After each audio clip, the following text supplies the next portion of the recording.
Hey vlog, a lot has happened since I last put up a video. In this video, I'm going to be going through how to set KPIs in your agency, how to improve testimonials. All I can say is COVID-19 is absolutely horrible to have, and it definitely knocks you out for a good week or two. So I've just been getting back into the grind of things, but I'm back now. I've been doing sales.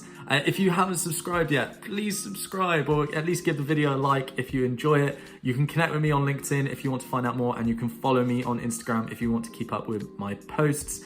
Apart from that, have a magical time and enjoy the video. See you later.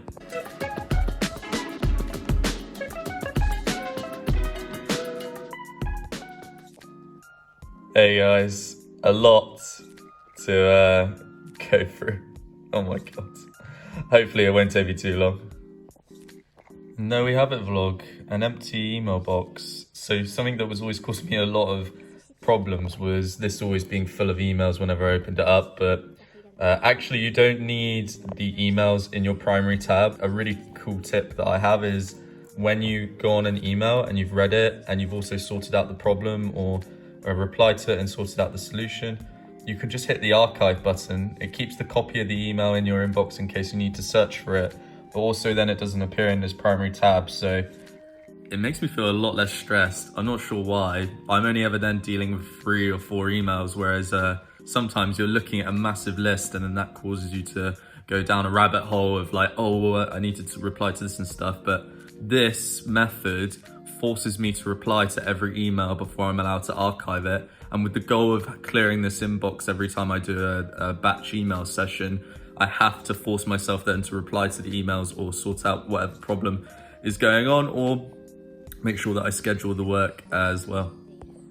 Hey vlog, outside doing a bit of work. It's the last of the summer, guys, so just trying to like enjoy being sat in my garden before it starts getting like horrific in terms of weather again and we go into autumn.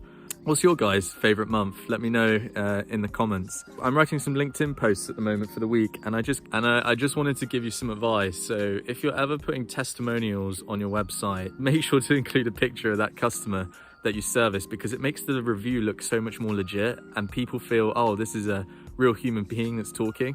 Even better, if your client is happy to do it, put up a video of them telling how good your service was, because that will sell so much more better if somebody sees them smiling and saying positive things about your brand. My final one I would suggest, if you haven't done it already, is just put one testimonial on your website and have a really nice big picture of your client like smiling at their workplace. Somebody will see that. They'll see somebody else that's had service done by you and they're smiling, and instantly they'll think, wow, this person's real and I trust them and I want to buy from them now.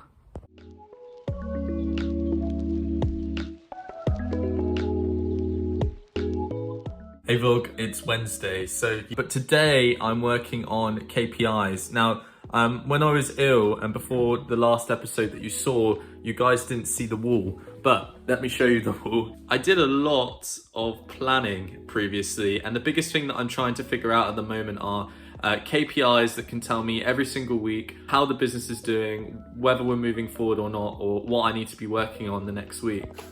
As you can see here with KPIs, I tried to pick just 8 that would be the sort of guiding ones, and I didn't really want to do too many. The goal is to just try and keep it simple, but also give me a good idea of the whole business as a whole. So we have our Polaris KPI. This is the main one that I want to be hitting every single week, and that's how many calls am I booking and how many websites are we making. I then have a couple others to support this one. So revenue, what does that look like? How many live projects do we have going on? A couple of marketing bits as well, and then sales conversions and leads. The reason that I did this was because I feel like a lot of the time you can be flying blind in your business and just getting the work done and not really knowing what's going on. But as you guys remember, the whole point of my weekly reviews on Friday is to review my week, but also to see how the business is doing and whether we got towards our goal of whatever we're working on that month.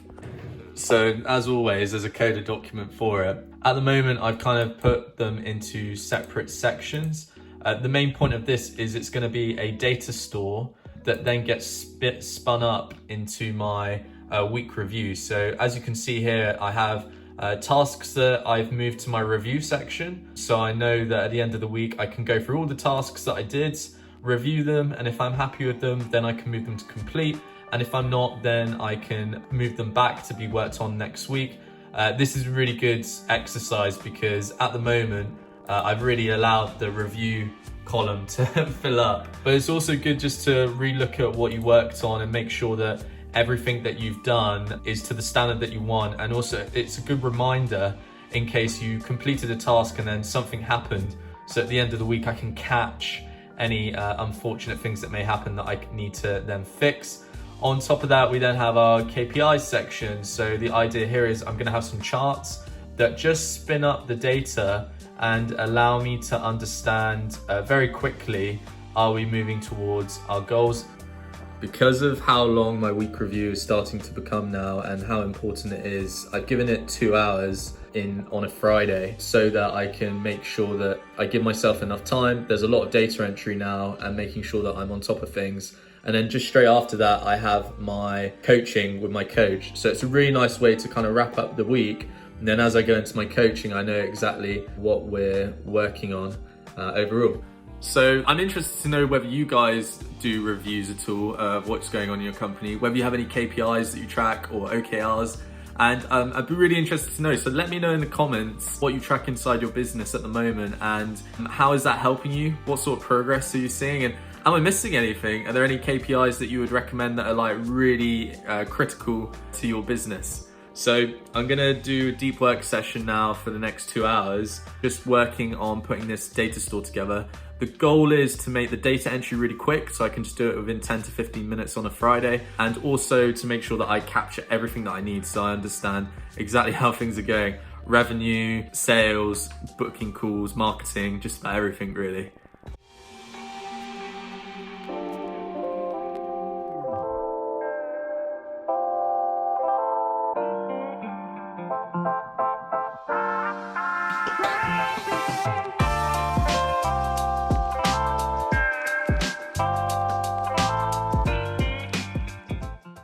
Hey vlog, so here's what this morning's work looked like. I have a sales tracking table, I have a finance tracking table, a marketing tracking table, and a project management tracking table. These are all related to the KPIs that I was talking to you guys about. In regards to making this really easy for me when I'm doing the data entry, the best thing here is to have a click open button for the relevant tools that I need to use when I'm entering this data to make it really quick. So when I'm in finances and I need to input the data, I can just click open QuickBooks. It opens the URL for me. I can log in, get the data I need, close it, put it into this table straight away. When I do my weekly review, so as you can see here, done quite a few now, this will feed into it. So I built a table that just summarizes all of the reports for that week, depending on what I set the week as. So as you can see here, it pulls in all 4 reports side by side, so I can read about what's going on. I then have charts, line charts that can show me how I'm doing in a very quick and easy to view format. In this case, I haven't got a lot of data in yet, so we've only got 1 data point, but I would love to see, where is it? This bank balance as a steady line going up. And if it's going down, then I know that there's something that I need to fix. This is really all about summarizing how we're doing all together and then being able to figure out quickly where something's going wrong. That's the whole kind of point of KPIs that I figured out during my research. They're helping you understand how the business is doing at the moment and how healthy it is. And then from there, what you need to do to be able to move it forward. As I said in the previous clip, I wonder if you guys can tell me how your business is doing at the moment, where it's faltering and stuff like that. And if you can't, then I would highly recommend implementing your own kind of tracking system / KPI system so that you can quickly understand where are things going wrong and where are things going right overall. One thing to note here, I'm not sure if I've shown you before vlog, but I also do monthly reviews and then quarterly reviews and then a year review. At the moment, I haven't done any yearly planning and I haven't really done many quarterly planning. So I'm trying to catch up and do it all. As you can see, I'm missing my August monthly review and we still need to do September's as well. So I guess I'm just trying to catch up on everything now after my illness and try and get things back on track. My one thing that I'm trying to accomplish by the end of September is start a sales process that I learned from LinkedIn, a guy on LinkedIn. They're a great company called Maverick. I would check them out. They have a really cool sales process about social selling on LinkedIn. I would highly recommend checking it out. I'm going to be using this process for the next couple of weeks now to try and boost everything. So yeah, a lot of progress this morning. I'm really happy with how things are going so far. And as you can see, one of the tasks for today was to get my KPIs done. I can review that on Friday now and check that I'm happy with it. I have a load of tasks in not started, but the rule is that I'm only allowed to pick 2 or 3 that I'm going to move to what I need to be working on today. I can then time block these in my calendar. So as you can see here, I had the review system optimization. So that was most of this morning. Now I've got to go through, I've just had lunch, just gone through a bit more optimization. So I missed out on my comms today. Got a short break in a minute. I like to have a small break in the afternoon just to sort of reflect on everything so far. Then I have some free time this afternoon to do something in an hour block. And then I have a meeting this afternoon with Sebastian to talk about a project that we're working on. I'm like super into productivity and organization now. I was really bad at it when I started the agency, and it's taken me, I'd say, at least 2 years of working in the business to actually feel like there was something wrong, or at the very least I wanted to be more productive and be able to work on this stuff a lot more.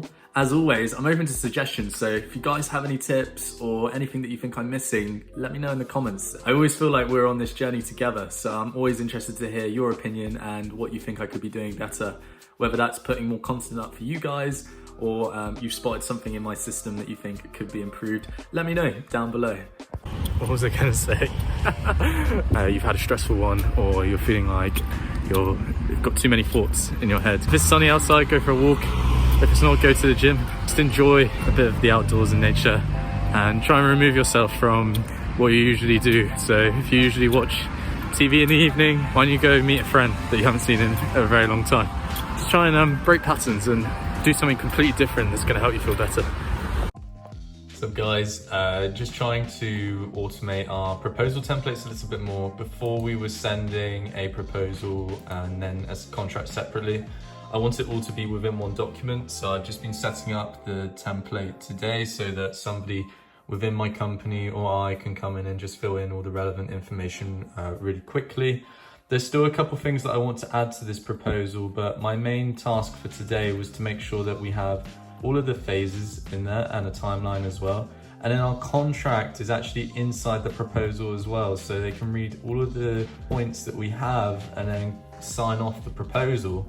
This way they're very quickly able to just sign one thing and we can get going, rather than having to wait for them to sign the proposal and then sign the contract. As well as that, by having a template ready to go and fill out straight away, we can reduce the amount of time that we're writing proposals, because at the end of the day, the phases here that we do for website design aren't going to change. And that ties into some work that I did last week, where I tried to write down our entire process in a couple of stages. I want this process to stay the same, and maybe we'll make improvements to this over time, but the idea is to have a base that we always work off, and we're always doing the same thing, increasing our efficiency and productivity. So I've got to do my current software costs and outgoing software costs. As web developers and agency owners and people who just use technology in general, I find that the costs sometimes really add up, and all of a sudden you're paying for Zapier, you're paying for Calendly, you're paying for Photoshop, for example, Webflow, and it can quickly spiral out of control as to what you're actually paying for and what you're using, but as well as that, how much is outgoing every month and how much is incoming. So for me, the biggest priority right now is to review all the software that we're using and see if there are any programs or apps that we don't actually use that much and I can just get rid of for the moment. Maybe we'll use them in the future, but the idea here is to try and save money so that we're making more on a monthly basis than we are losing overall. This is something that I do kind of off the beat, but I try to do it every 2 to 3 weeks just to make sure that we're constantly improving and optimizing our tech stack within the agency. During all of this, I've been designing a new website for the company as well, trying to show mock-ups in a much nicer format. As well as that, I've been using Bobble Hat's clients and just throwing them at the bottom to show that actually we've worked with a really big brand and we want to show that off. Hey vlog, just had a really nice call with a guy called Care on LinkedIn who reached out and asked if he could get some advice. So we just had a 30-minute call. So this is Ker's website. I hope you don't mind me sharing it, Care. It's called Branky, if you guys want to check it out. Built in Webflow, really happy to see that. Ker's biggest things where he does branding, web design and apps, and digital marketing at the moment. And I said to him that the main thing he wants to do here is become a specialist.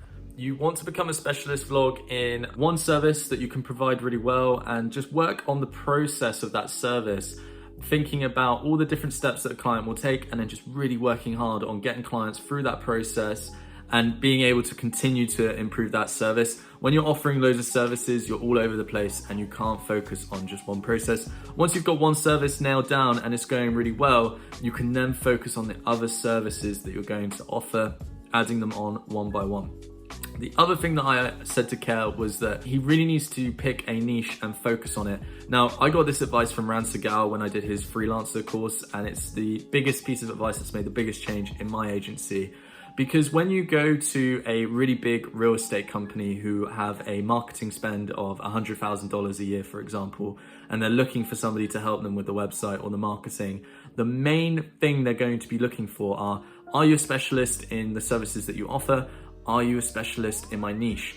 Imagine the confidence that you can give that client if you walk into that meeting with a huge portfolio of projects that you've already done in their niche, and you have a bit of a swagger around you. You can just walk into that meeting and say, yeah, we've smashed it with loads of clients like you guys, and we're ready to do it again for you. You can instantly see how you stand out from another web design agency who may be top of the game, but their portfolio has loads of different clients inside it and it isn't relevant to the niche. That's the main thing here. Try and stand out, try and show that you're an expert in what you do, because the more that they believe you're an expert, the more they're going to be willing to pay those really high rates that you want, $10,000, $20,000, $30,000 a website. So I hope you guys enjoyed this episode. Believe it or not, there's only about 70% of you who watch my videos that still aren't subscribed at the moment. So if you aren't subscribed, please help me out. Just hit subscribe. It tells me that I'm doing something right. Give the video a like if you've really enjoyed the content so far. Next week, we're going to be doing sales. I'm really excited to continue this journey with you guys, and I'm back, finally. I'll see you all soon. Bye.